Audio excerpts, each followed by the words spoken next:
Alright, let me tell you about something truly messed up. This isn't one of those stories you just casually listen to and forget. This one, it'll stay with you. A story so disturbing, it feels like it's clawing at the edges of reality, begging to be believed. Let's talk about Amanda and Ethan. Not your typical lovebirds. They weren't high school sweethearts, childhood besties, or even a couple who had a lot in common. But life pulled them together. Two broken souls who found comfort in each other's jagged edges. Amanda was always quiet, but her eyes carried a storm. Ethan, well, he was the charmer, but behind that smile there was a weight, something unspoken. Now here's where it starts getting strange. Ethan had this childhood home out in the countryside. It was a place that seemed frozen in time, untouched by the hustle and bustle of modern life. The house stood alone, surrounded by an overgrown lawn that had long since forgotten the touch of a gardener's hand. And by countryside, I mean miles of nothing but open fields, cold winds, and that uncomfortable silence that settles over you like a heavy blanket. The kind of silence that makes you acutely aware of every creak and rustle, as if the land itself was whispering secrets. He hadn't been back in years, not since his parents passed away. The house had become a relic of his past, a dusty museum of memories. Old family photos still adorn the mantel, their faces frozen in time, smiling through a layer of dust. But when Amanda suggested a quiet weekend getaway, he thought, why not? Maybe it was time to face the ghosts of his past. They arrived at the house, its once vibrant exterior now faded and peeling, a testament to the years gone by. The house? Oh, it was old. The kind of old that carries stories in its walls, stories that are told through the creaks of the floorboards and the whispers of the wind through the cracks. The kind of old that speaks in creaks and whispers when no one's around. At night, the house seemed to come alive, every sound amplified in the stillness, creating an eerie symphony that played on the nerves. Peeling wallpaper, dust settled thick like snow, and doors that refused to close properly. Each room was a snapshot of a bygone era, filled with old furniture that had seen better days. It wasn't a place for peace. It was a place for memories. Memories that clung to the walls and lingered in the air, making it impossible to forget the past. Memories that never quite let you leave. Amanda loved it, though. She explored the house with a sense of curiosity and wonder, finding beauty in its decay. Said it felt like the house had character. She admired the old furniture, the intricate details that spoke of a time when things were made to last. Ethan didn't have the heart to tell her it felt more like the walls were watching them. Every creak and groan of the house seemed to echo his unease, as if the house itself was aware of their presence. First night there, nothing major happened. Just that weird vibe, you know? That feeling that maybe you shouldn't look out the window too long because you'll see something, or worse, someone you don't want to see. But by the second night, things took a turn. Amanda woke up around 2 a.m., heart pounding like it was trying to break free from her chest. She said it felt like someone was standing right over her. Ethan joked, maybe it's the ghost of the wallpaper trying to lighten the mood.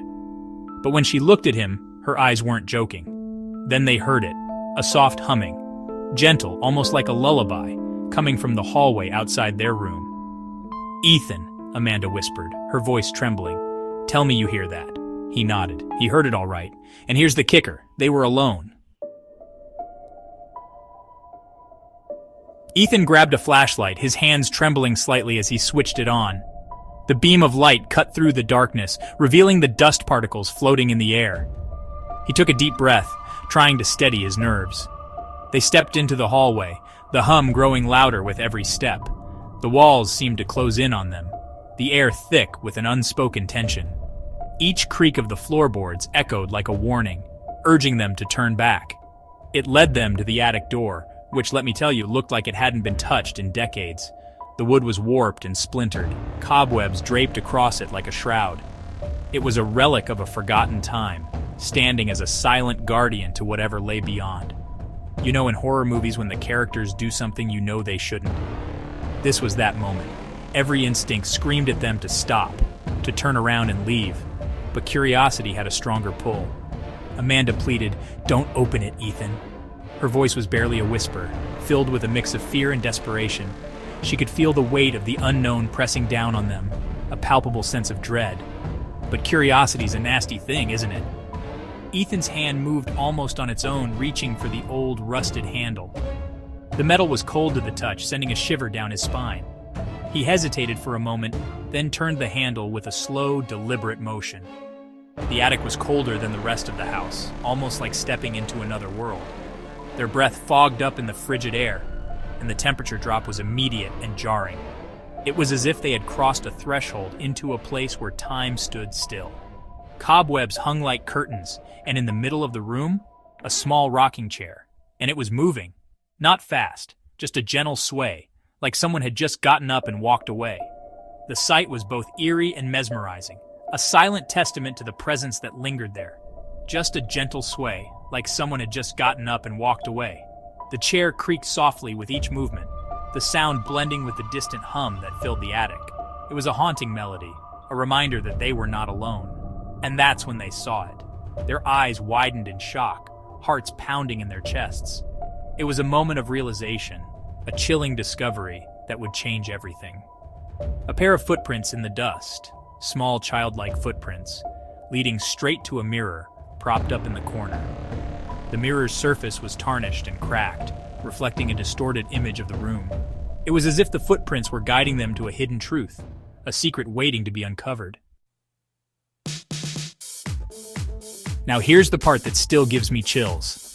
Amanda walked closer to the mirror, against every ounce of logic screaming at her to stop. The reflection? It wasn't theirs. The mirror showed a little girl, face pale as the moon, eyes dark pits of nothingness. She raised a hand. Amanda's hand mimicked it. Only problem? Amanda wasn't moving. Ethan yanked her back, breaking whatever spell the mirror had. But as they turned to leave, the attic door slammed shut, and that hum? It turned into laughter. For the rest of the night, they stayed locked in their room. The air was thick with tension, and every creak of the old house seemed amplified in the silence. They could hear the wind howling outside, rattling the windows as if trying to get in. They didn't sleep, didn't talk, just waited for daylight like it was salvation. The minutes felt like hours, and the hours like an eternity. Each tick of the clock was a reminder of their isolation, their helplessness. By morning, they were packed and ready to go. The decision was unanimous. They couldn't stay another moment in that house. The bags were hastily thrown together, filled with whatever they could grab in their rush to leave. But before they could leave, Amanda found something on the nightstand. A doll. It was out of place, unsettling. She picked it up, examining it closely. Not hers, not Ethan's, just there. It seemed to have appeared out of nowhere, as if it had been waiting for them to find it. Its porcelain face cracked and its dress dusty, but its eyes seemed alive, watching. Amanda felt a chill run down her spine as she stared into those lifelike eyes. They left it behind, but Amanda swore she felt it staring as they drove away. The further they got from the house, the lighter she felt. But the memory of those eyes lingered. Months later, Amanda started having dreams. Vivid, unsettling dreams that left her waking up in a cold sweat.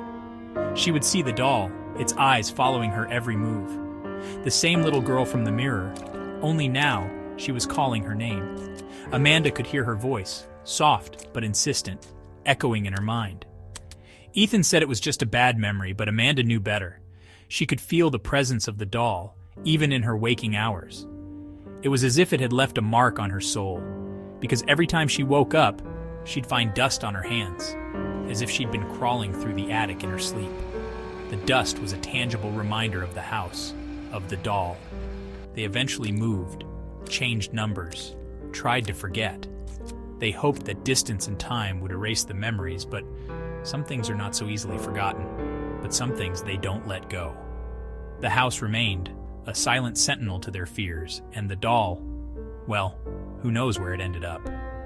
To this day, Amanda won't speak about what happened in that house. The memories are too painful, too vivid. She carries the weight of that night with her, a burden she cannot share. Ethan tried once, only once, to bring it up. He wanted to understand, to help her heal. But the look in her eyes stopped him. But she just looked at him and said, "The doll, it's still there." Her voice was flat, devoid of emotion. But her eyes told a different story, and sometimes, late at night, she can still hear the hum, a low, almost imperceptible sound that sends shivers down her spine. So, if you ever feel like exploring an old house, maybe just don't. Some places are better left undisturbed, their secrets buried in the past. Because some echoes, they aren't meant to be heard. They linger, waiting for someone to listen, to bring them back to life. There you have it, a story to keep you staring at the shadows tonight. Sleep tight, or don't. Because who knows what might be watching from the darkness.